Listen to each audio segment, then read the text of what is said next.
tudo, Brasil! Olha esse texto! Oi, gente, tudo bem com vocês? Bem-vindos a mais um vídeo meio do seu do nosso incrível canal. E no vídeo de hoje eu tô aqui pra compartilhar com vocês, gente, algo maravilhoso que essa pessoa abençoada, que eu tenho o prazer de chamar de minha amiga, estava eu aqui revirando nos álbuns antigos e blogs, porque eu sou ainda uma pessoa que gosta de blogs, tá? Eu costumava ler blogs antigamente, e daí, às vezes, de vez em quando me dava vontade, assim, de dar uma espairada, fazer alguma coisa diferente, ou tipo assim, não ficar muito na televisão e tal. Eu gosto de vir aqui no computador, dar uma lida e tudo mais, e daí eu lembrei do blog dela.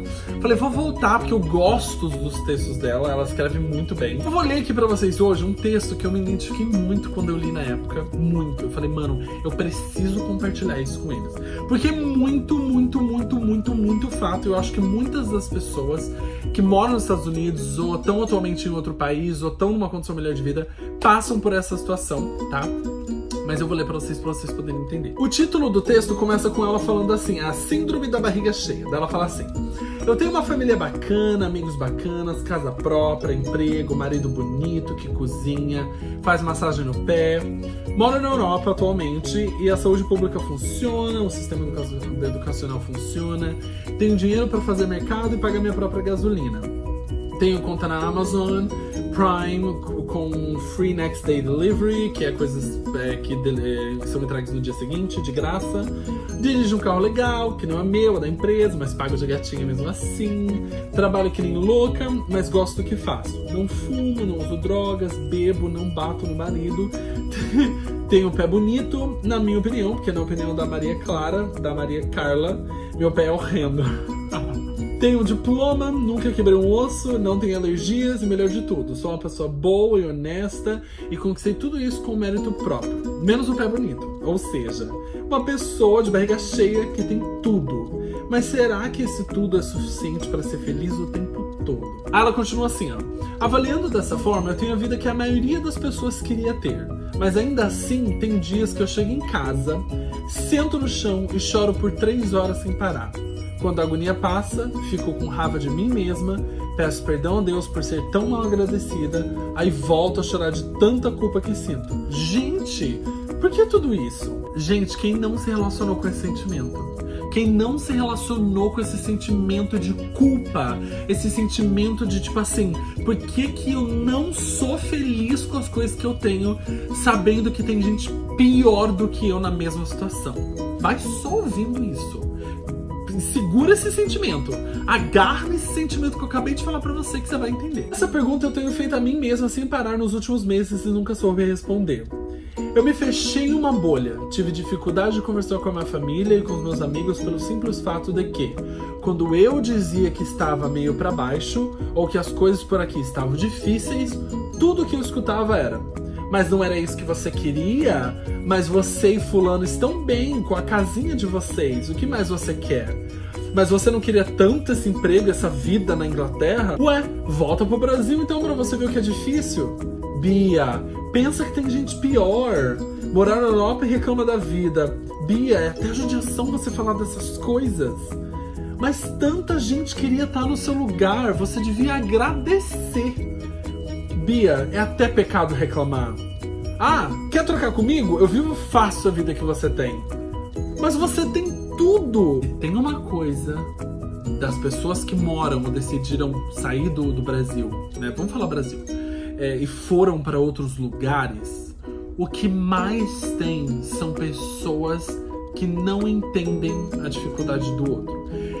É uma coisa que eu tinha dificuldade pra entender também. Tipo assim, quando eu via essas pessoas famosas, ricas, reclamando, falando que a vida é difícil, que nada é fácil, que é complicado, que as pessoas não entendem, eu falava, mano, a pessoa tem dinheiro, a pessoa tem saúde, a pessoa tem uma casa, a pessoa tem comida, a pessoa tem carro. O que mais essa pessoa pode falar que tá difícil? Se tá difícil pra ela, imagina pra gente, né? Com o passar do tempo, meu pensamento mudou bastante. A minha ideia, a minha concepção de difícil mudou bastante. Porque existem o difícil que a gente vê, aquela situação difícil, né, que eu compartilho com vocês, eu falo, ah, nossa, hoje tá difícil, o trabalho tá difícil.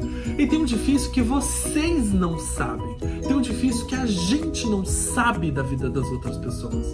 Então não importa o quão maravilhosa aquela vida parece pros seus olhos, a pessoa que está naquela vida não necessariamente está feliz. Porque não necessariamente é aquilo que ela quer. Não necessariamente o que você quer pra você é o que ela quer pra ela, entendeu? Meio confuso, mas enfim, vocês vão entender. E aí, gente, ela faz uma declaração que eu, pelo menos, passei muito por isso. Eu acredito fielmente que várias pessoas que vieram pra cá ser au pair, provavelmente deram uma vez no ano, ou uma vez durante todo o processo, se sentiram um pouquinho, só um pouquinho desse jeito. E ela fala assim: eu comecei a perceber que essas frases que as pessoas me falavam me deixavam ainda mais pra baixo e desmotivada. Eu estava chateada, sem saber direito o motivo e ainda me sentindo culpada por sentir algo que eu nem consigo controlar. Gente, o sentimento, quando você tá vivendo em outro lugar, ele aflora de uma forma que a gente não controla. A gente não consegue. A gente tem alguns sentimentos que a gente consegue sim colocar na balança e falar: olha, isso aqui tá errado, isso aqui tá certo, isso aqui dá, isso aqui não dá. Mas tem outros sentimentos que é Deus na causa. Tipo assim, mano, por que aconteceu isso? O que é isso? O que eu tô sentindo? Por que eu tô triste quando eu devia estar feliz? Eu já passei por essa situação. Quantas vezes, tipo assim, teve momentos que eu tava triste, depressão assim, ó. Deprê no último. A única coisa que eu queria, tipo assim, ir embora pro Brasil.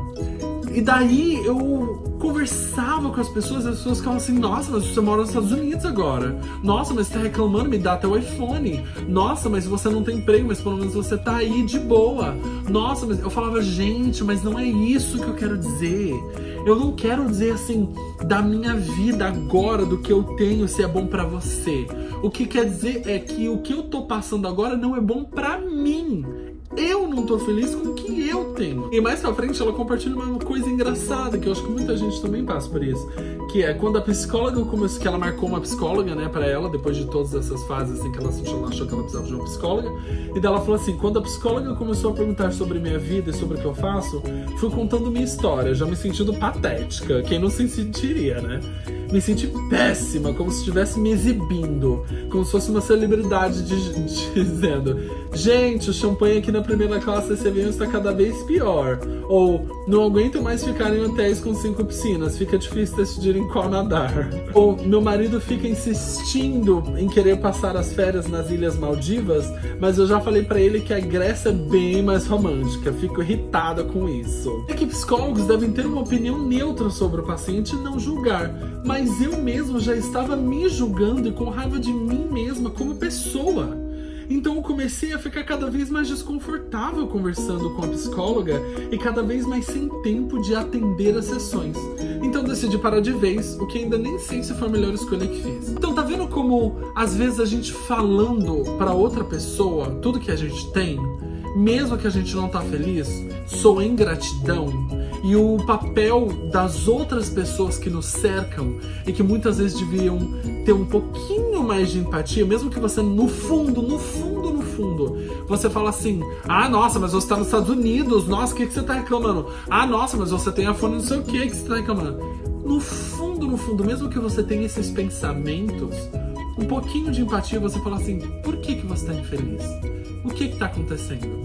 Porque às vezes a gente não consegue entender. Eu era uma das pessoas também que eu pensava assim, eu falava: mano, por que a pessoa tá infeliz? É só pensar, tipo, mano, eu tô infeliz por causa disso, resolver o problema e pronto. Mas, por exemplo, numa situação como essa, nem a gente sabe por que a gente tá infeliz.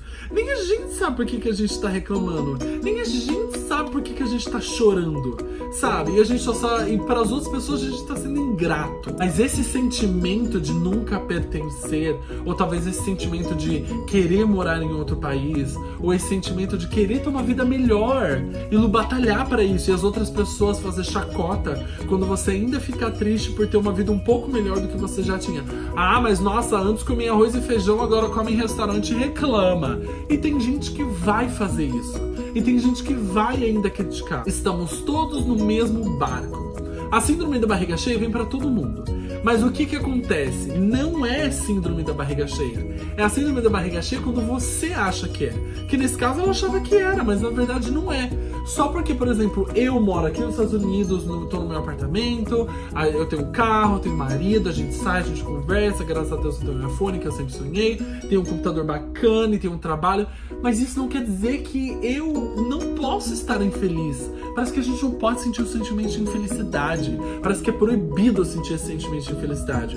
E as pessoas que muitas vezes acham que estão numa situação pior que a gente, que nem sempre é uma situação pior que a pessoa acha que a gente está sendo ingrato, que a gente tem tudo, a gente conseguiu todas as coisas, mas a gente fica assim, mas nossa, eu tô infeliz, mas nossa, eu não gosto disso. E nem sempre é real, gente. Entendeu? E acontece com as melhores pessoas. Então assim, vamos dar uma praticada na empatia, que quando a gente conseguir entender o porquê que a outra pessoa tá feliz e que necessariamente o que faz você feliz não me faz feliz e o que você quer pra tua vida não necessariamente é o que eu quero pra minha vida, a gente consegue viver numa sociedade melhor, a gente consegue compreender o outro melhor, a gente consegue se relacionar melhor. Não é mesmo?